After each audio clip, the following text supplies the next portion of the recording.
Nakuha natin ngayon ang mga pinakamalinaw na litrato ng dalawang Cyclone-class littoral patrol vessels ng Philippine Navy na nakadaong sa headquarters sa Manila ngayong umaga bilang paghahanda para sa kanilang pagkakomisyon bukas, September 11, 2023. Narito ang ating mga obserbasyon.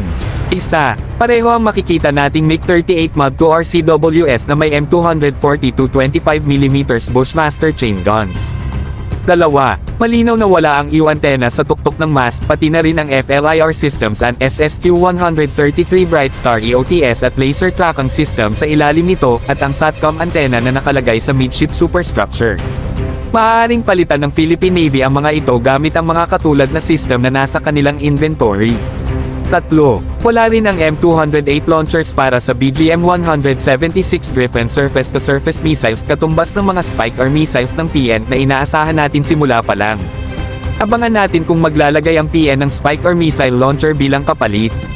Dagdag pa, may natanggap tayong balita na ang mga barko kasama ng kapatid nitong BRP General Mariano Alvarez PS-38 ay tatawaging Alvarez-class patrol vessels ACPV at itatalaga sa Littoral Combat Force. Sobrang astig ng mga updates na to, mga bro. Nakakatuwa makita ang paglago at progreso ng Philippine Navy.